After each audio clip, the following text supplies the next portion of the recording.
For boating anglers, community holes are community holes for a reason. They produce fish.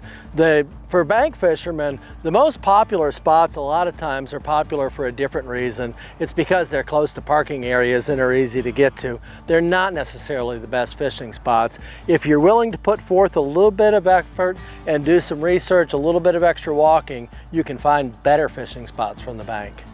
For starters, use today's technology to your advantage. Using Google Earth or other satellite imagery, you can go to any spot where you're fishing and you can look ahead of time and see features that you can't see from above the water, where there's a little bit of a drop off, or maybe a hump that's within casting range, or maybe a brush pile.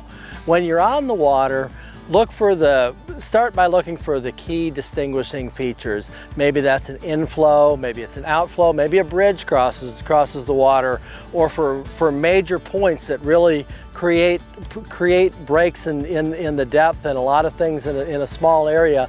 But also look for the subtle things. Oh, missed one there.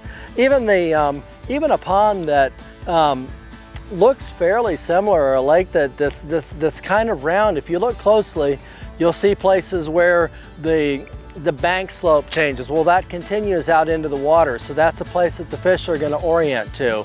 If you look at places where there's just a little bit of brush that's out in casting range, maybe a place where the wind has been blowing and there's a watercolor change. There are lots of little things that make one spot different than another.